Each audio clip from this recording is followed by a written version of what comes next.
What's up, First Thing First listeners? It's your boy Shay Sharp, co-host of FS1's Undisputed. I wanted to tell you about my new podcast, Club Shay Shay, where we always do something before two something. Each week, I sit down with a guest for a drink and conversation, and as host and proprietor of Club Shay Shay, I've welcomed in esteemed guests such as Snoop Dogg, Floyd Money Mayweather, LeVar Ball, Isaiah Thomas, just to mention a few. Whether I'm talking to an athlete, a musician, an actor, or a lifelong friend, Club Shay Shay is a place where people share inspiring and motivational stories about their journeys to prominence. The new episode drops every Monday on Apple Podcasts, Spotify, or wherever you get your podcasts. Subscribe to Club Shay Shay now and make sure you never miss a new episode. Now, back to First Things First. Good Thursday morning. I'm Chris Broussard alongside Joy Taylor and Greg Dr. J. Jennings. We got a lot to get to today, so Greg, get us started, brother. Go ahead. Let's do it. We're going to start this morning talking Nets and Lakers. They tip off tonight at 10 p.m. at Staples Center. LeBron was asked earlier this week about the Nets trio of superstars being the best big three ever. His response, quote, "Have we forgot about KD, Steph, and Klay already?" So, Joy, which big three would you rather have? KD, Steph, and Klay, or KD, Kyrie, and Harden?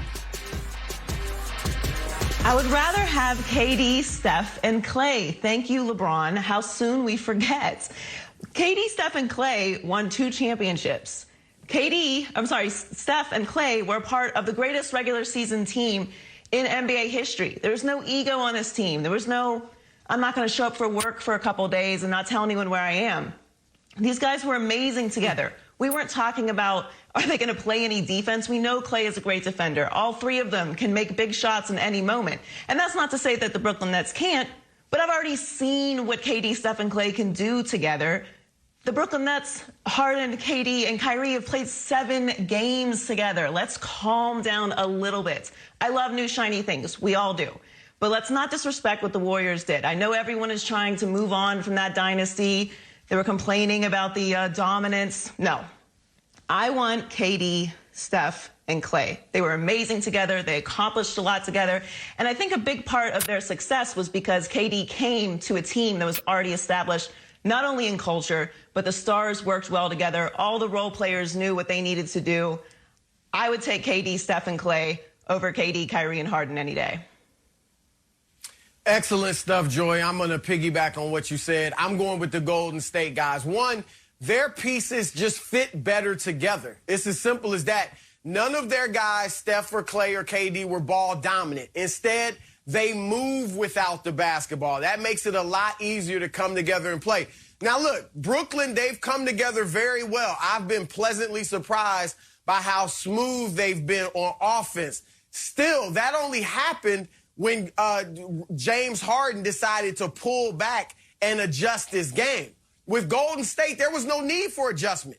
There was never a question of whether those 3 would work together because of the way they played. Whereas with Brooklyn, you had Harden having to change his game and a lot of questions because James and Kyrie are ball-dominant dribblers. All right, so they're great ISO guys. But I'd rather have a threesome based on ball movement and shooting than a threesome based on each individual is just a great ISO player. That leads me to the second thing, the shooting. They were better shooters in Golden State. As good as Harden and Kyrie are as far as shooting the ball, Steph Curry's the greatest shooter in NBA history. So great that he changed the way the game of basketball is played. We used to think jump shooting teams couldn't win championships. Now he's the best. Klay is arguably the second best shooter of all time. Then defense, Joy mentioned it. Klay Thompson is a legitimately good defender. He made an all-NBA defensive team. Obviously, Kyrie and Harden leave a lot to be desired on that end. And Steph, not a great defender by any stretch, but he did lead the league in steals one year. KD was younger then, probably a slightly better defender then. She mentioned, Joy mentioned drama. There's none with Golden State.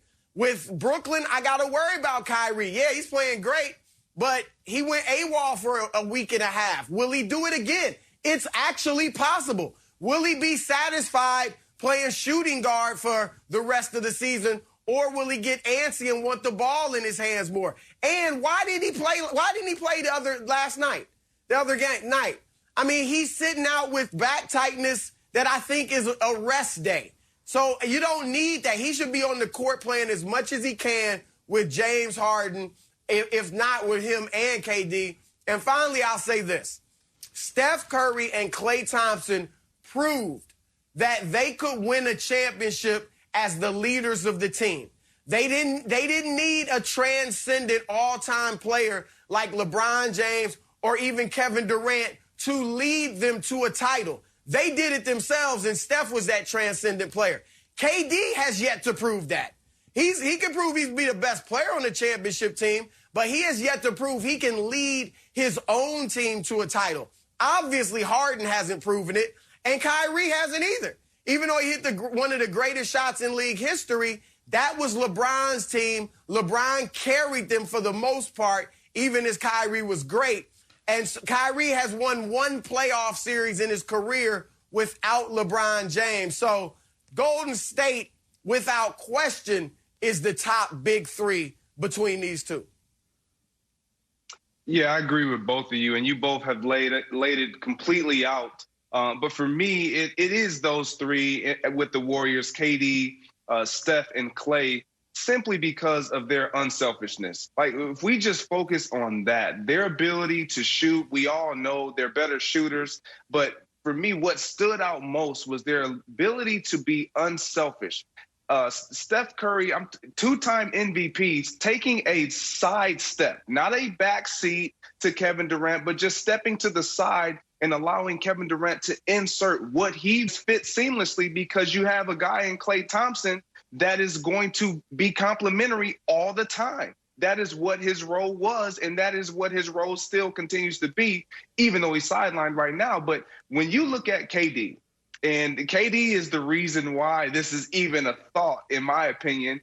But I felt like when he went to the Warriors, we knew he was a good defender with OKC, but they highlighted what he could do on the defensive end and brought his defensive abilities to the forefront simply because he didn't have to carry the load on the offensive side like he did with the Oklahoma City Thunder. Now, when you go to a team that has shooters like Klay and Steph and the ability around you, it makes you a more efficient player. And that was what was so scary about that Golden State trio there. They just had so many weapons and so many guys that did not have to be big-time scorers at every second of the game, but they also understood that, look, any one of us can close the game. And they were so unselfish that if anyone was hot, if anyone had the hot hand, they continued to go back to that well. Now, when you look at Kyrie and Harden, specifically Kyrie Irving, he's one of those guys that, yes, he is an elite scorer, but he's a ball stopper. Like, he wants to garner that attention, and I just don't think that when you look at the Warriors and you look at this big three, like Joy said, and you said it too, Chris, can Kyrie be that guy that steps to the side and be complimentary and become more of a impact role player? Not that he can't be a superstar, but can he play that role? It's yet to be seen. So I got to go with the guys who went to 3 straight NBA finals, who could have possibly won all 3 had they been healthy, KD and Steph, or KD and Klay. So I like that trio. And with Golden State, they were special. And they are something that we should always be reminded of, as LeBron gave us that out. Greg, the unselfishness part is what I was going to reemphasize, because I would say, Chris, I disagree with you. I don't know that we knew it was going to work perfectly in the beginning. We knew their games would work, but this was Steph's team. It was Steph's city, and he stepped aside, already a superstar, to allow space for Kevin Durant to come in and immediately take over that team. That didn't happen with the big three we saw before with the Miami Heat. We all remember how that first year went, and Dwayne Wade had to have that conversation with LeBron James. This is your team, this is your city, and we all know what happened from there.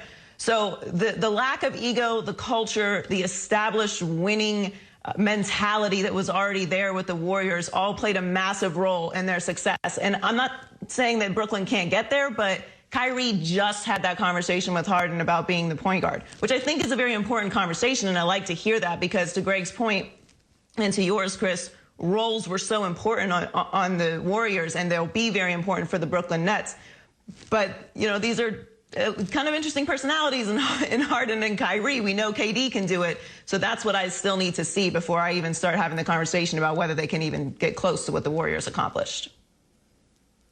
Yeah, Joy, I never had a doubt, never an inkling, never a hint that those three in Golden State would work. I mean, we obviously know they went and recruited KD, but Steph's personality, that was one of the things that drew KD to Golden State, was the fact that they were selfless, and the way they moved the ball, the way they shared the basketball, the way they recruited him.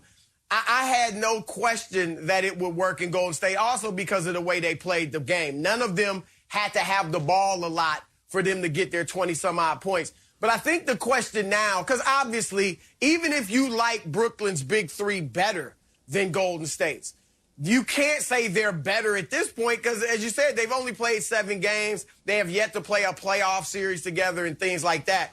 So the question is, how can they win? That Golden State team, nobody was going to beat them. Greg, you said they may have won the championship if they had been healthy. They would have. There's no question about it. I think they would have won it just with Klay. But had they had KD and Klay, there's no question they would have won it. They just demolished one of the greatest players ever, LeBron James, some say the greatest, who also had a Hall of Famer in Kyrie Irving, and a guy that was at one point on a trajectory for a Hall of Fame in Kevin Love. And they just were no contest for them. And so that team was not going to be beaten. This Brooklyn team, none of us feel that way. As much as we may like them, we're not saying, oh, they can't be beaten. They can't be stopped. So I wonder how much they can win. I do think they'll win a championship. I don't think they'll win 3 like the Golden State group did. Even without KD, they won the 1. But I also think they'd have a shot. I probably bet against them winning back-to-back, but I think they'd have a shot at winning back-to-back. And if they do that, then, Greg, that's when you can really start having this conversation as to whether or not they're comparable to the Warriors' big three. Well, I'm sure we'll touch back on that later in the show. But for now, let's go to the Steelers. And are they going to call it quits with Big Ben after 17 years together? We got that next on First Things First. Hey, First Things First listeners. I wanted to tell you about our brand new Fox Sports app and website, foxsports.com, reimagined for the modern sports fan. Go ahead. Download the new app right now. You don't even have to pause this episode. Every day on the new app and website, you'll see the top stories in sports. Plus, a rich world of written content, videos, social media, and analytics to give you a 360-degree view of the most important stories of the day.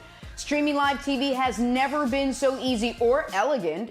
Every Fox Sports game, including all pregame and postgame shows, as well as the televised version of this show, just a click away. For the extra invested fan, we also go deep with real-time wagering lines, trending prop bets, win probability, and key player projections. So download the new Fox Sports app or visit www.foxsports.com.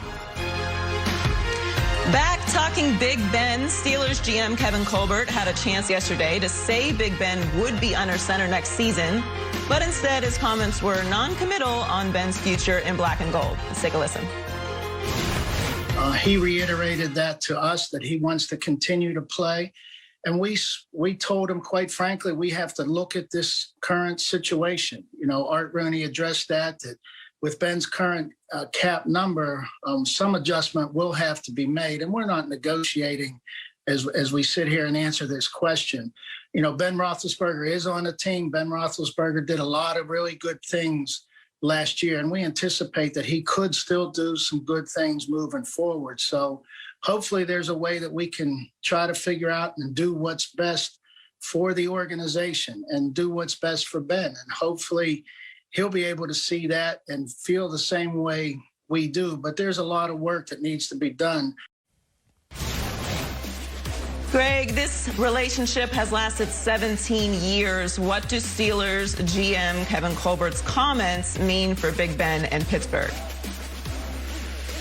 It's simple. It means that it's over for Big Ben. And when you have a general manager say that he did a lot of good things last year, and we anticipate that he can do good things moving forward, he's a 17-year vet.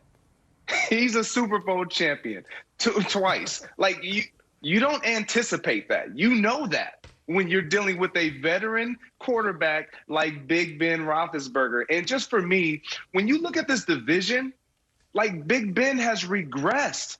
And when you look across their division, don't even look outside of their division. You got the Bengals, who were in last place in that division last year, who could arguably have the best quarterback in that division in Joe Burrow when healthy.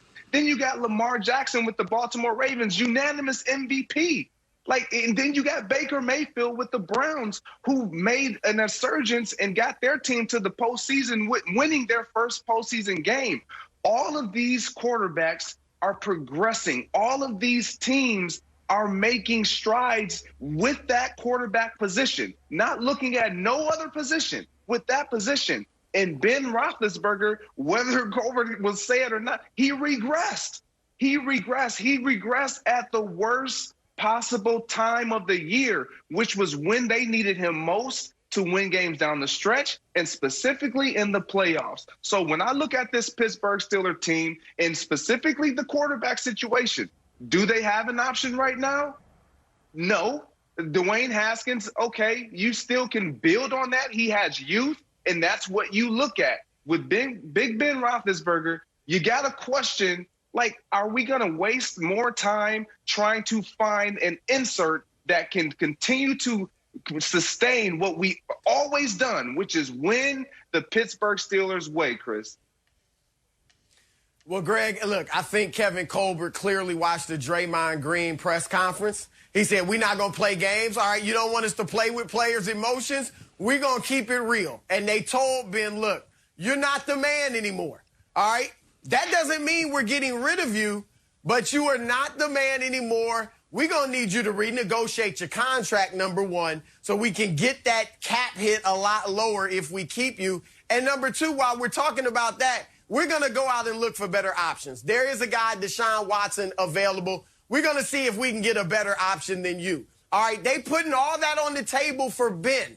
Now, here's the thing, Greg. Here's where I disagree with you. I don't think they can get Deshaun Watson. I don't think they can get a better option for next year. I'm not ready to put my team in the hands of Dwayne Haskins, and certainly not Mason Rudolph. So if I'm the Pittsburgh Steelers, I go out and look around and see what I can get. Most likely I come back and I couldn't get anything. And then we renegotiate with Ben. We get the cap hit down. And guess what? I bring him back for one more year. Are they going to win a Super Bowl? No. But they were 12-4. Ben did have some good moments, and Ben was not the only problem. They had the worst running game in the league by far. Ben had to throw the ball at 38 years old. He had to throw it more than any other quarterback in the NFL. He shouldn't be doing that. So they need to shore up their running game, get some more balance, so it's not all on Ben to throw 600 and some odd passes this next year, and then have a decent season. That's about what they do. The Steelers don't go to rock bottom. Mike Tomlin's never missed the playoffs. Bill Cowher only missed it 3 times. I think they've missed it 7 times since 1980. They are a team that, or I should say, they've had losing seasons, that many losing seasons since 1980. So they are a team that stays good. They reload rather than rebuild. And if I don't have a better option than Ben, then I'm just going to keep him one more year. That's it. See what we can do next year, and then I'll move on from there. Maybe Dwayne Haskins, a year in our building, we can help him mature, get better as a quarterback, mature as a person, and maybe he can handle the team the following year. Or maybe we draft a Mac Jones or somebody like that and groom him to be the heir apparent to Ben. But I'm not just getting rid of Ben when it's going to cost me $22 million anyway, just to go to somebody that I have no confidence in as my quarterback, Joy.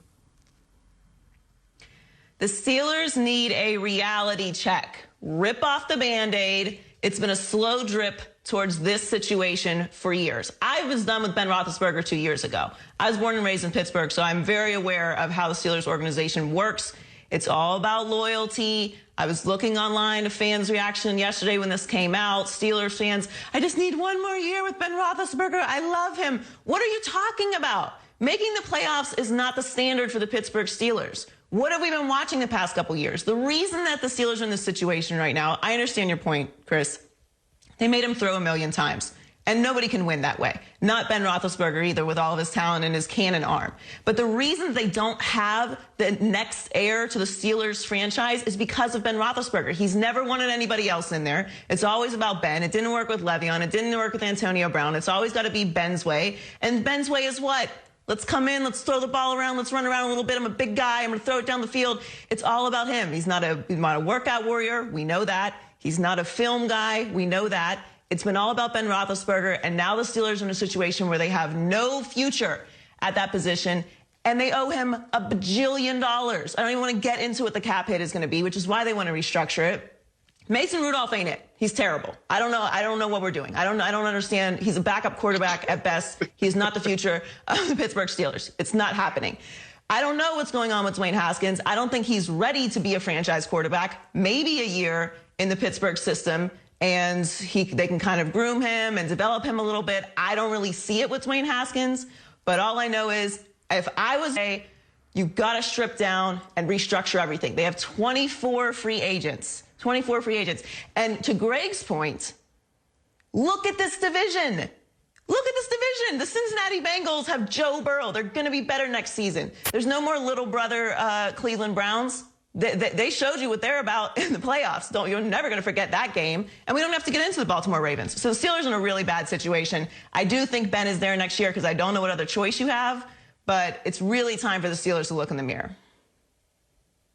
Yeah, and I agree, Joy. I'm not so sure that Ben is there, and I get it. It's a big cap number, but you're going to try to find a way to get out of that if you can, trading, whatever the case may be. I'm not a general manager. I'm not going to try to play that role. But what I do know is when you have a quarterback that is at the age that Ben is at, and he is 17 years in the game, and you have a lot of youth around you, you have to be able to make them better. And I'm not saying that Ben does not for 1 second make them better, but are they going to progress at the level and at the speed that they would if they had someone else? And why do I say that? Because Ben last year, Chase Claypool, he's not a route running 10-yard, get me the ball, I just can be a possession guy. Get me the ball downfield. That's what he does. That's where he thrives. That's where Ben used to thrive. That's why you grab a Chase Claypool and you try to play to those things. But when you look at what he didn't do last year, it was that. And he didn't have that confidence. Now, I'll say this as well. The Pittsburgh Steelers can get by without Ben and with Dwayne Haskins at quarterback. Why do I say that? Because they've always had a great defense. If you shore up that defense and you allow that defense, just like last year, to win you so many games, you can still get by. That's why I don't say Ben is going to be there. And as a player who's been in those type of positions and heard those type of conversations from general managers, the writing is typically always on the wall. Once they start talking like that, it is what it is.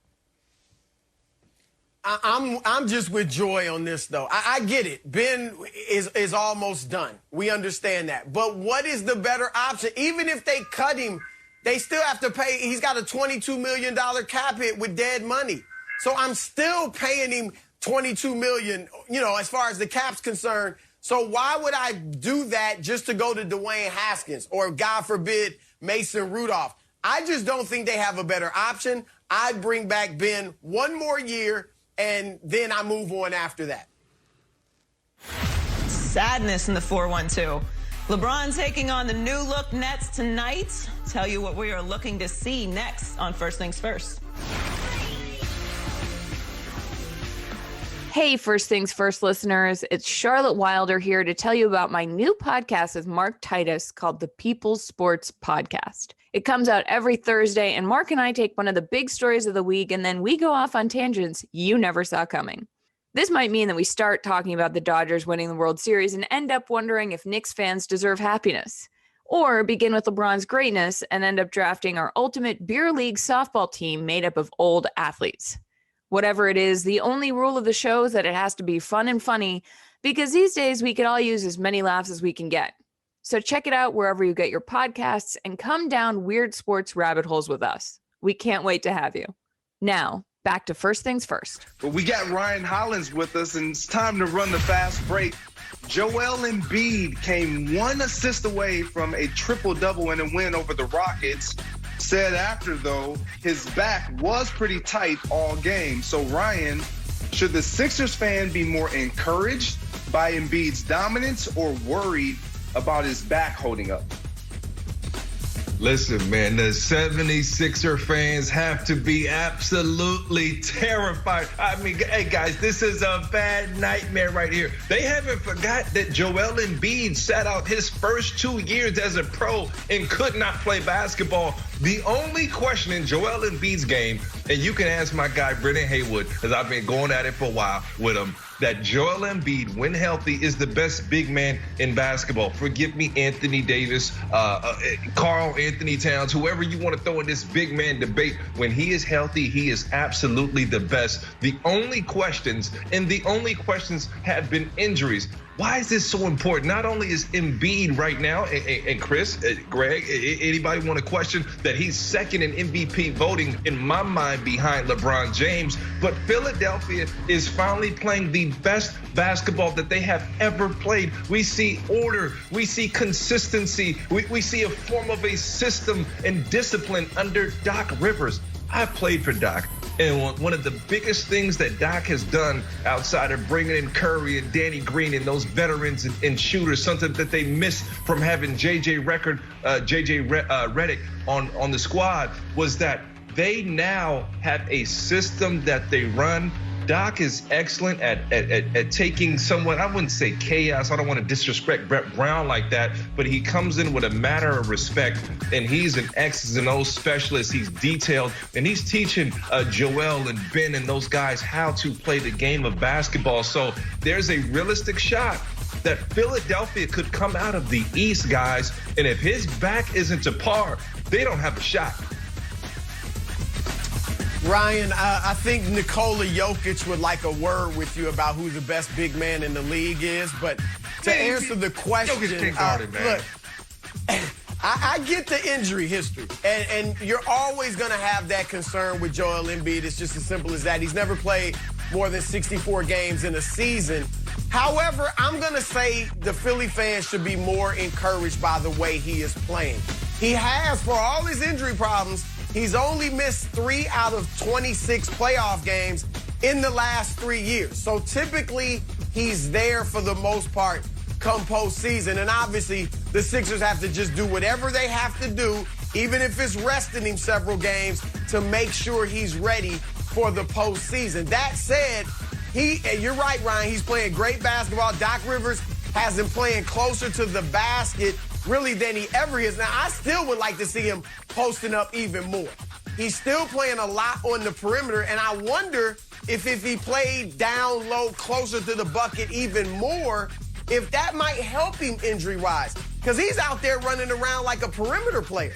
He's playing like a small forward a lot of the times, and that can wear on your joints and things, your back, for a guy that size. And if he posts up even more than he already is, who in, let's say, Brooklyn, if they play Brooklyn in the postseason, what are they gonna do with Joel Embiid? They're trying to get an Andre Drummond. They got a DeAndre Jordan to try to throw at him. He'll get them in foul trouble. He'll have his way with them, take them outside if he needs to. Jeff Green, if you want to go small against Joel Embiid, you're in trouble. So I would work on having him even closer to the basket more than he is right now, and just pound teams down there and get ready to do that against Brooklyn in the playoffs if I'm Philly?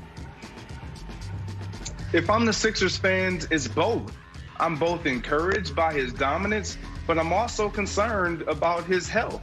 And here's the reason why. When you look at the 76ers record without Joel Embiid, they're 1-5. So yes, Ryan, Chris, they are a different team with him on the court as well as with him off the court.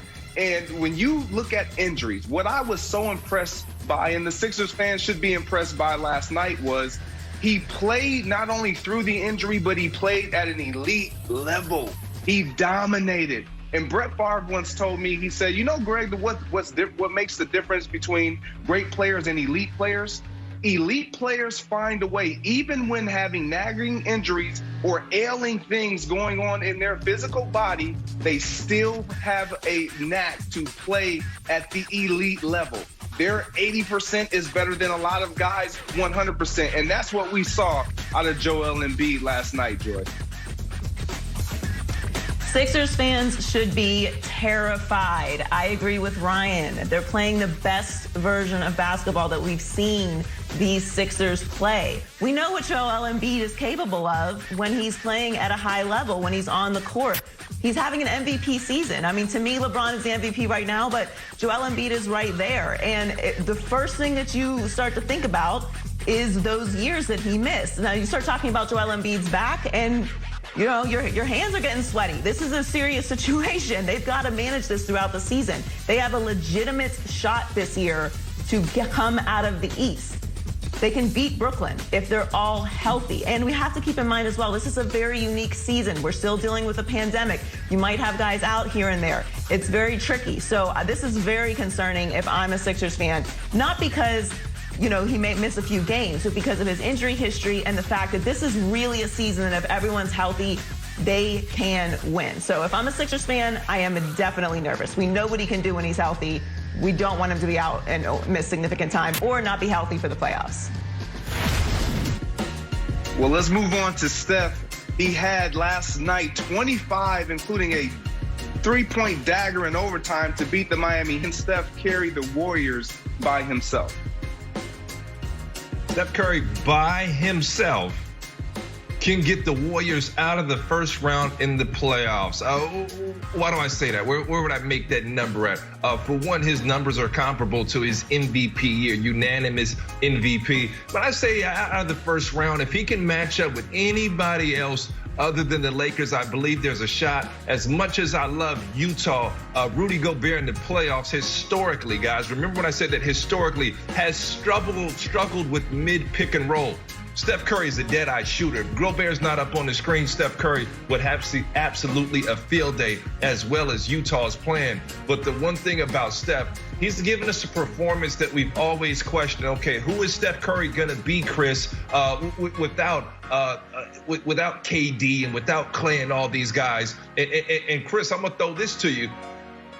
We've seen it from Damian Lillard year after year after year. Without having the perfect team around him, we've seen his dominance. So now Steph Curry is giving us something that we hadn't seen, where we don't have to point to Klay or KD or Iguodala and the team around him as far as how great they are, and the supporting cast was able to grow with him. We can credit Steph Curry for this playoff run 100% on his shoulders. And you may say he may not need this for his legacy, but I believe this is a huge year for Steph Curry's legacy. And I love what he's doing. Steph Curry out there getting busy, dog.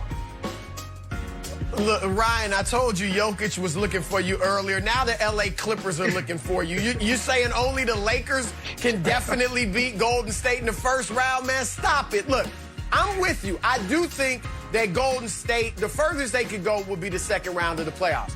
But to do that, they really need to get probably that 5th seed. And that's possible, too. Right now, they're in the 7th seed. They're 2.5 back from Portland, which is 4th. So they should be aiming at home court advantage. Certainly, they can get to where Phoenix is at. And Denver's struggling more than we expected. So I'd say if they could get the 4th seed, that would be the highest they could go. And if they're 4th or 5th, then you got to give them a shot at winning that first round in the playoffs. But if they, they're going down in the second round. There's no doubt about it, especially if they meet one of the LA teams. So Steph is playing tremendously. There's a lot of talk about MVP for him. He's got to get them at least to the 4th seed, at least. And even that might not be enough, Greg, for him to be the MVP. Yeah, it's not going to be enough. And I don't think he's got enough to get him even there. We're talking about carrying the team where? Like into the playoffs? To the 8th seed, to the 7th seed, hopefully the 6th. You talk about it's a stretch to get to the 5 and 4, but if he ends up at that 6, 7, or 8, you're playing either Utah right now, the Lakers, or the Clippers, and you losing all those in the first round. I'm sorry, Steph. Yes, you're balling right now, and he is being lethal. Terrific player. I love what he's doing by himself, but you got to think when you get to the playoffs. Everybody starts to localize and focus in on the guy, and that's Steph. And I just don't know if he can continue this for the duration, including the playoffs. It'll be a stretch. He's a great, not knocking that, Joy, but I don't see him getting past the first round. Oh, I totally agree. I think this is an adorable story. I think it's great, to Ryan's point, for Steph's legacy, and what he's doing is incredible. But let's be serious. We're just talking about the LA teams. Excuse me, Utah Jazz, we would like to enter the conversation. The Phoenix Suns, I think the Nuggets might get it together. They're not winning a first-round series in the playoffs. It's not going to happen. I love what Steph is doing. It's very encouraging. It's a great regular season story. He's having MVP-level numbers, certainly comparable to his unanimous MVP season, as Ryan said, but there's no way he can carry them through a first-round series in the playoffs. I don't see it, and I don't think that's a knock on the Warriors. I didn't think that this was a year for the Warriors anyway, so there's nothing but positivity. Develop the young players. It's next year for you guys when Klay comes back. All right. Well, we're moving on to football, and is Patrick Mahomes the quarterback that's under the most pressure next season, coming off a disappointing Super Bowl? That's next, coming up on First Things First.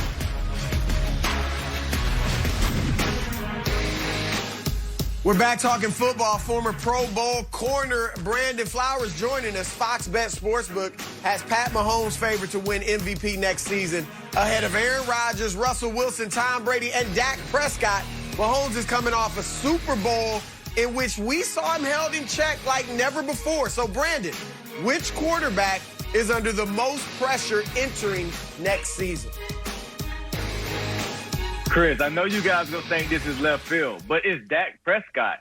He's clearly the quarterback under the most pressure heading into next season, strictly because he's the only quarterback that hasn't won a Super Bowl within those guys that we just named.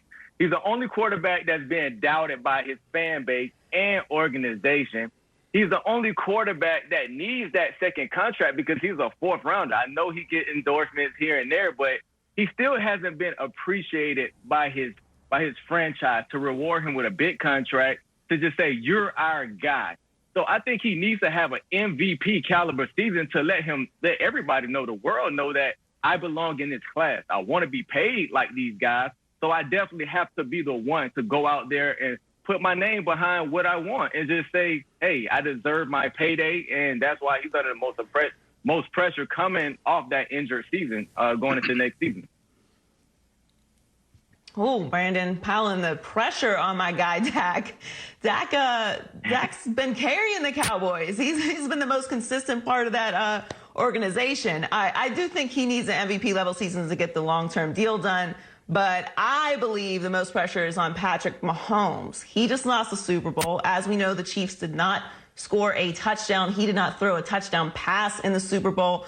We had kind of even skipped over this Bucs Super Bowl onto the conversation of what if they win 3 Super Bowls in a row? Will we then be able to put him past Tom Brady? We anointed the Chiefs the new dynasty. And look, I don't think the Chiefs are going to fall off or anything, but what happens if they don't win the Super Bowl again? What kind of conversations are we having about the Chiefs?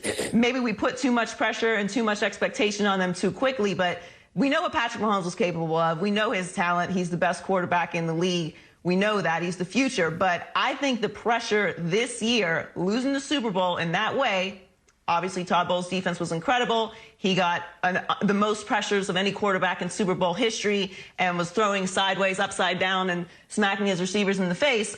He did what he could, but I do think if you have that much expectation, that much praise, you do have to have some of the burden of responsibility when you lose that way. So I think the pressure is on Patrick Mahomes to come back and have an incredible season. Well, before I share my pick, Dak doesn't even belong on this list. I'm just saying, I respect him. I know what he's done and what he's capable of doing. But with this list of guys and quarterbacks, Dak does not yet belong on this list. Having said that, Russell Wilson is the quarterback that is under the most pressure. And why do I say that? Because he's the quarterback that has called out his organization, saying that he needs more help. He needs to be protected. That means, look, I'm doing my job. I'm doing my part. Get me some help, and I can do even more. But let's not forget, Russell Wilson hasn't been past the divisional round in the postseason since the Super Bowl loss to Tom Brady. So he has some proving to do in and of itself to show that he can win without an excellent defense, because we know that's how he won his first Super Bowl. That's how he got to his second Super Bowl. That's how he had his early jumpstart success with the Seattle Seahawks. Now it's Russell Wilson's team. Now it's all about what can he do? How can he get them over the hump? And with him calling his team out, requesting or asking or demanding, however he wants to put it, for help up front specifically, it is going to be pressure on Russell Wilson to provide them with some type of play that is consistent, not just for the first half of the season like this year, but throughout the duration as well as into the postseason. Guys, look, let me start with Brandon. I mean, Dak, I get it. He's got to get his money. I'll give you that. But it's all about expectations when you talk about pressure. And as Greg said, Dak is just not on this list. I don't think anybody can 5 quarterbacks, so we're not expecting too much from him. He just got to get his money. I give you that. Joy, Pat Mahomes is 25 years old. If they don't win the Super Bowl next year, he got plenty of time to go win Super Bowls. And Greg, Russell Wilson's only 32. The guy with the most pressure is the one who has father time looking over his shoulder, breathing down his neck, and that is Aaron Rodgers. We all talk about how Aaron Rodgers is maybe the greatest thrower of the football we've ever seen, right? Then why has he only been to 1 Super Bowl? Not just won one, but only been to 1. And he hasn't been to 1 in a decade. And I'm telling you, last year, look, he was great in the regular season, deservedly won the MVP award. But it was an epic fail in the playoffs. Make no mistake about it. I mean, you had everything going for you. Your defense was solid. Your running game was solid. You had arguably the best wide receiver in the league. You Lambeau, where you have maybe the greatest home field advantage in the NFL, and you let a 43-year-old quarterback who's been with his team 1 season, didn't get a chance to work out with them in the offseason. He steps in there and beats you? And we can blame Matt LaFleur all we want. It was a horrible call. We know 2 things. 1, he didn't run on 3rd down. He might have scored, but even if he gets to the 2 or 3 yard line, that probably makes LaFleur go for it on 4th. And 2, why didn't Aaron say something to Matt LaFleur? Aaron Rodgers has as much stature in this game as anyone. He could have went to the head coach and been like, hold up. Let's think about this. We got 2 minutes left. We might not get the ball back. Let's go for it. That's being the leader his team would have needed in that situation. So, look, Aaron Rodgers, his legacy is set as a Hall of Famer and all that. But if he only gets to 1 Super Bowl in his illustrious career, that's an issue. That's why the pressure is on Aaron Rodgers.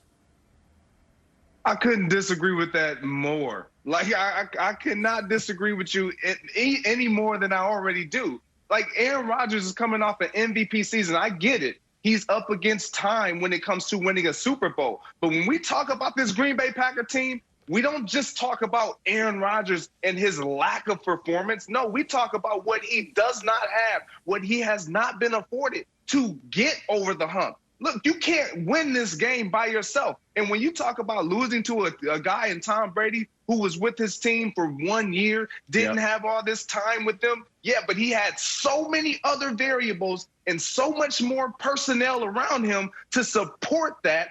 All he had to do was just be Tom Brady. Aaron Rodgers has to be everything for this Green Bay Packer team. And you talk about the postseason and him running on third down and Matt LaFleur woulda, coulda, shoulda, whatever. It's not just all on Aaron Rodgers. Yes, I get it. We all are critical of Aaron Rodgers. I've been more critical of him than probably any of you. But I can't sit here and say that their woes, their lack of not getting back to the Super Bowl is solely on Aaron Rodgers. It's been a personnel issue, specifically on the defensive side of the ball. And now, in my opinion, they're failing him on the offensive side of the ball, getting skill guys around him. And Joy, when it comes to Pat Mahomes, I do agree with you on that. I think Pat Mahomes is under some pressure because he did perform at such a poor state in the most important game. And I think teams will now use what Todd Bowles did to combat what they've always seen out of the Kansas City Chiefs. But Chris, come on, man. Stop it. Stop that. It's about rings, I baby. agree with you. Rings. I agree with you, Greg. It's not all on Aaron Rodgers. Aaron Rodgers does everything he can. He can't help the fact that they wasted that first-round pick on Jordan Love and turned the whole beginning of the conversation of the season about if they're going to replace him. So he's got to go out here and have an MVP season. He can't do it all. He can't call the plays. He can't run special teams. He's just go out there, have an MVP season. So I'm with you, Greg. It's not on Aaron Rodgers. We know what he is. We know what he's capable of. And maybe we give Aaron Rodgers too much credit because he is so great that we need to put a little bit more on him. But yes, Patrick Mahomes is under pressure this season. We anointed the Chiefs. We fell absolutely head over heels with Chiefs. Chiefs are the new dynasty. They're going to have 20 years of success. How long is Andy Reid going to coach for? They need to have a significant season, and I don't think that they're not going to. I'm just saying, I think Patrick Mahomes has the most pressure this season. He's the young GOAT. He's the kid. He's had a ridiculously awful Super Bowl. The pressure is definitely on Patrick Mahomes. Listen, I'm going to reel you guys back into why this is Dak Prescott under the most pressure. Like Joy mentioned, he's the only stable thing going in Dallas. So why does Dallas not want to reward him with the big contract that he deserved? They still trying to figure out, should they bring a quarterback in? What should they do with Dak Prescott under center? With Aaron Rodgers being in Green Bay with your pick, Chris, I just feel like his legacy isn't going to change. For the remaining years of his career, he won a Super Bowl. Even if he win one more, you still go look at him as a great player that can make all the throws, and he's going to be in the Hall of Fame. With Russell Wilson, the pressure is always on Russell Wilson because he don't have the offensive guys around him to make him just a better quarterback. He always has to scramble around, make just Houdini plays. So every year coming into the season, I think Russell Wilson feels that all the pressure is on him to win games every play. So this isn't an added thing coming into this season. With Dak Prescott, once again, it's just he needs to prove to everyone that he is the guy for America's team, the team that we talk about every week. He's going to have all the eyes on him because he's coming back from injury, and he just has to have a great season, and that's why he's under the most pressure, in my opinion. Look, Greg, I know you over there bleeding green and gold, man, but I'm telling you, it's Aaron Rodgers. It's about winning. He was great individually. We all know that. And I don't blame him for many of these years they didn't get to the Super Bowl. But last year, they had it. You talked about the defense. That wasn't a problem last year. They had a good defense. They had a good running game. What was it, like fourth in the league or something like that? They had a great receiver and other adequate receivers. They got to get it done, man. Winning is more at a premium now than ever. Because of talk shows like this, because of national sports radio, we harp more than ever on winning the championship in all the sports, especially football and basketball. Aaron Rodgers has got to get him another Super Bowl. Pressure's on, brother. All right, well, we're going to table that for now, and I'll beat you up offline. But we're back talking big threes. Why isn't LeBron ready to crown Brooklyn's trio of superstars just yet? That's coming up next here on First Things First. Terrible take. Back with Brandon Flowers. Time to run the no huddle. Start with Tom Brady. He tweeted a video calling out a season's worth of doubters. The caption, quote, "I love talk radio." So, Greg, any reason to think Brady can't win the Super Bowl again next season? Look, I'm done doubting Tom Brady. It's over. I believe that they can win the Super Bowl. When you talk about what he was able to do this year, and when you look at Bruce Arians, and I know Tom Brady gets a ton of credit, but the job that Bruce Arians did, and people are going to say, well, Bruce Arians didn't do anything. And that was what was most impressive to me, watching him delegate and defer and give so much control to his offensive coordinator and his defensive coordinator and his quarterback. He allowed guys to be their best and at their best and have so much input. There is no doubt in my mind that this team can get back to the Super Bowl next year, Brandon. I agree with you, G. Who in this world is still doubting Tom Brady? I mean, can we, as sports fans, just stop doubting him so he can just stop having that Michael Jordan little clutch gene where he want to prove everybody wrong so somebody else can win a Super Bowl? It's like every season something comes up. Is he falling over the cliff? Can he do it again? Can he win 2 in Tampa? Is he going to get pushed out of New England 3 years earlier than what he did? It's always something to fuel this guy's fire. I just want us as a whole to just say, Tom, you can get it done so somebody else can win a Super Bowl and we can enjoy a Super Bowl without Tom Brady next year. I don't doubt Tom Brady, but there's a lot of other moving parts, like their free agents, for example. Ndamukong Suh, Chris Godwin, Antonio Brown, Rob Gronkowski, Levante David, Leonard Fournette, all guys who contributed heavily during the regular season and certainly in the Super Bowl. So I don't doubt Tom Brady, but are they going to be able to bring back the pieces that really worked? Now, Tom Brady clearly is a great GM as well, but there's money to factor into it. Mike Evans allegedly told Bruce Arians that you can have some of my money. I don't know how much he's willing to give up to make all of that work. And there's not really a huge market, I don't think, for Antonio Brown or Gronk, and they probably don't want to play anywhere else. But I don't doubt Tom Brady. I doubt the rest of the situation coming back as fluid as it was this season. Look, I'm with you guys in that I think that Tampa Bay has a great chance of getting back to the Super Bowl. And I think there's actually a good chance that we see a rematch. And this time I would probably pick Kansas City. But there is reason to doubt this, and the reason is that Tom Brady will be 44. At some point, it might not be till he's 46 or 47, who knows? But at some point, Father Time is coming for him, and he's going to sack Tom Brady, and it could be next year. We don't know.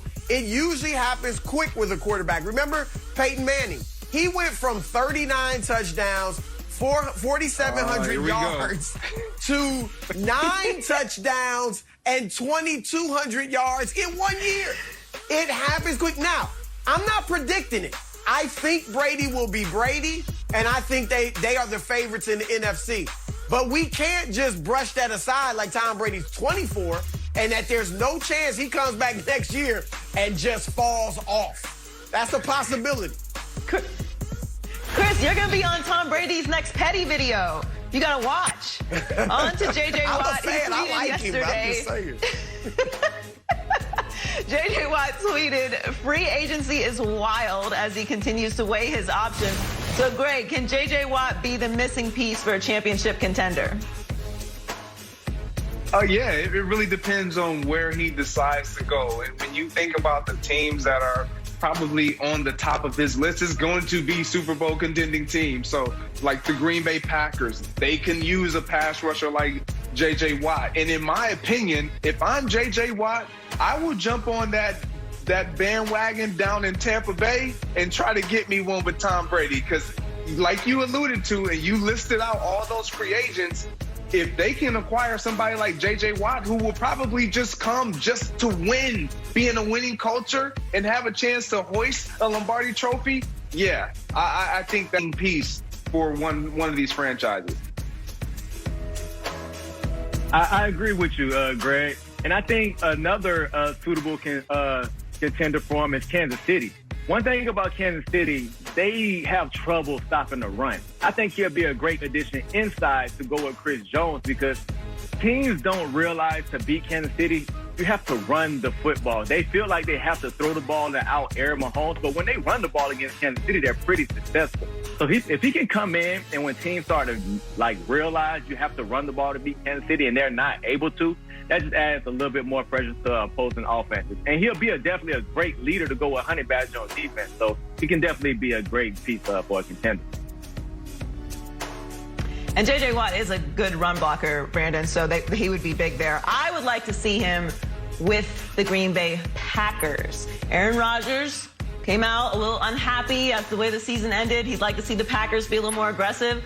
Go all in, Packers. Get the Ferrari. Forget the minivan, okay? In Green Bay, it's time to drive something a little flashier. Go in on J.J. Watt. Bring in some energy, some excitement. He's also still a great player, so it's not like you're losing there. Now, the money thing is what's going to be interesting with J.J. Watt, because obviously he wants to go to a contender, and he should. He said quarterback, supporting personnel, and money reportedly are on his list of things to meet. So I don't know if Green Bay can do that, but if they can make it work, be a little aggressive, go after it, I'd like to see J.J. Watt with the Packers. Yeah, I'm with you, Joy. I think that would be the first place I'd like to see him go since he's from Wisconsin. He used to watch the Packers as a kid. Tampa makes a lot of sense, too, because you can go down there and have a great chance of getting a ring. Bottom line is I think he can help any of these teams. Kansas City, Cleveland, as much success as they had last year, they were in the bottom third in points allowed. So they need some help on that defensive front. And I think he'll probably be more useful against the run game, not just the pass. We think of him as this pass rusher, and when he's healthy, obviously he can do that. But I think at this stage of his career, a lot of those teams need that, especially Green Bay. So, yeah, I think that Watt can help any of these contenders he chooses to go to. Let's talk Eagles. A report yesterday suggested the Birds will eventually trade Carson Wentz. It also said they would draft a quarterback 6th overall. So, Greg, are you surprised the Eagles might draft a quarterback and not just commit to Jalen Hurts if Wentz is dealt? No, I'm not surprised at all. I mean, I don't think Jalen Hurts is their franchise quarterback. I think he is a piece that they can insert and probably get by with and buy them some time potentially, but I don't think he's a franchise guy. And when you get a new head coach, they kind of want to start to establish their own personnel, their own identity, and kind of run things their way. Now, I know that's going to be hard because the Eagles have shown that upper management is going to be involved with a heavy hand, and so that may alter some things for the Eagles. But yes, I'm not surprised at all. I agree with you, Greg. You know, the Eagles are essentially saying, we know Wentz is not a guy. The tag is too high. He's not healthy. He hasn't been playing well. And Jalen Hurts might not be our guy also. This is a whole new offense that Nick Sirianni is going to bring over. And when he was in Indy with the Chargers, they love driving the ball downfield. I don't know if Jalen Hurts is going to be that quarterback to want to drive the ball downfield. He's a guy that likes to get the ball out of his hand quick, and if it's not there, he likes to take off. So I just don't think Jalen Hurts. So I think they just want to start over, like Greg mentioned, and just get the guy that they know can come out and wing it how they would want to wing it around the field on offense. I'm not surprised that the Eagles might do this because the Eagles have turned very quickly into a total clown show. What are you talking about? You have Carson Wentz and Jalen Hurts. Now you're going to deal Carson Wentz, who we know is a franchise quarterback. You have Jalen Hurts that you drafted last year. Now you're going to draft another quarterback with a 6th overall pick? What is this, quarterback Tinder? Make a commitment. You already have a quarterback situation. What are you doing here? Pick somebody, build around them. Jalen Hurts showed promise last year. Develop him. Use that pick to help bolster your roster and build an actual contender. I think the Eagles are going to be the worst in the division next year, and this is part of the reason why. It's just chaos. Look, I think ideally they'd like to keep Hurts and Wentz and draft something other than a quarterback. But with Wentz wanting out, then I think they're like, okay, we're going to let him move on, not bring that problem into our locker room. And the fact is, Jalen Hurts showed that he's a leader. He showed that he can earn the trust and respect of his teammates. He showed that he can make moves with his legs and play well, running the ball. But he did not show me that he's a franchise quarterback. Maybe he will become that, but I did not see enough. He was 1-3. He did complete only 52% of his passes. He did have a passer rating of 77, which would have been 31st in the league. Like, Jalen Hurts was not lights out by any stretch of the imagination. So if I am getting rid of Carson Wentz, then yeah, I don't mind bringing in another quarterback because Hurts didn't prove to me. He showed glimpses, but he didn't prove to me beyond the shadow of a doubt that he's my guy for the future. Speaking of Carson Wentz, the Eagles and Colts have reportedly continued Wentz trade talks, but Indy is not budging on their offer. So, Greg, are you buying the Colts as Super Bowl contenders with Wentz under center? Absolutely not. Look, Joy, the Philadelphia Eagles were not a Super Bowl contender with Hurts under center. That was Nick Foles when it mattered most in the postseason. With Carson Wentz under center, he was really, really good in the regular season, but we haven't even had a chance to really see him in the postseason. So, no, I'm not buying it whatsoever with the Colts. I know the reunion, hopefully, of Frank Reich and Carson Wentz, he's hoping that could kind of revive and bring back what he once did. But, Brandon, I don't see it happening. Greg, I agree. You know, like you mentioned, Indy does have a good defense, going to a familiar play caller, but Carson Wentz haven't played well over the past few years. So I can't just think that he'll just go into a new system and just lead his team to the promised land. You know, he has to play better himself to make me believe that anywhere he goes, if he matches up with the right play caller, he can be a contender, Joy. I think Wentz needs a nice, cozy, comfortable situation where he's the guy and everybody loves him and everyone trusts him and he's number one. Everything is perfect. Perfect offensive line, weapons, defense, and that's the Colts. I think if Wentz goes anywhere else, it's going to be a failure. Wentz has clearly shown he has issues in Philadelphia. That's why this trade is even in conversation. But I do think if the Colts steal him away, they can be contenders because it is going to be a much more comfortable situation for Wentz. We've seen glimpses of what Wentz can do when he is with Frank Reich. So I think this will be a great situation, and they would be a contender if they get Wentz. I think Indy is the best place for him, no question about it. And I think next year, though, would be all about reestablishing Carson Wentz as a guy that could become an elite quarterback, getting his confidence back, getting him to develop the trust of his teammates and take that team over. So next year, I think they'd at best be a playoff team with him. But then down the road, 2-3 years from now, I do think they could contend for a Super Bowl if it works out with Wentz. But I think next year is too soon. Next year, let's just get him back to being en route to being elite. Thanks for joining us, Brandon. Happy birthday. Thank you. Happy birthday, Appreciate my it. Happy birthday, B. Have a good day, man. Is Patrick Mahomes the quarterback under the most pressure headed into next season? This is First Things First.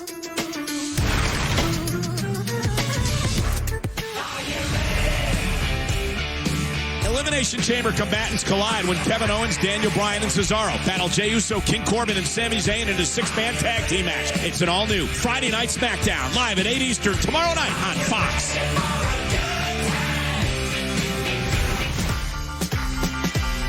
Time now for Stories to Start Your Morning, sponsored by Ram Trucks, built to serve. All right, we're talking quarterbacks, and the conversation has to start with MVP favorite Pat Mahomes. We saw the Bucs contain him in the Super Bowl like never before. Mahomes is favored ahead of Aaron Rodgers, Russell Wilson, Tom Brady, and Dak Prescott to win MVP next season. But Greg, which quarterback is under the most pressure heading into next season? I got to believe it's Russell Wilson. And for the primary reason of him calling out his entire organization and teammates alike, saying that I need more protection in front of me.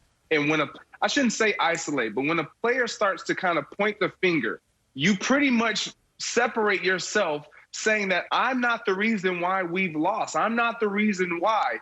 I'm one of the answers of why we can be so great. And when you look at the past of Russell Wilson, he was not the catalyst to winning when it came to Seattle's success. It was that defense. His last Super Bowl run, since his last Super Bowl run and losing to Tom Brady, he has not made it outside of the divisional round. and he has not performed consistently throughout the entire regular season. Last year we saw it.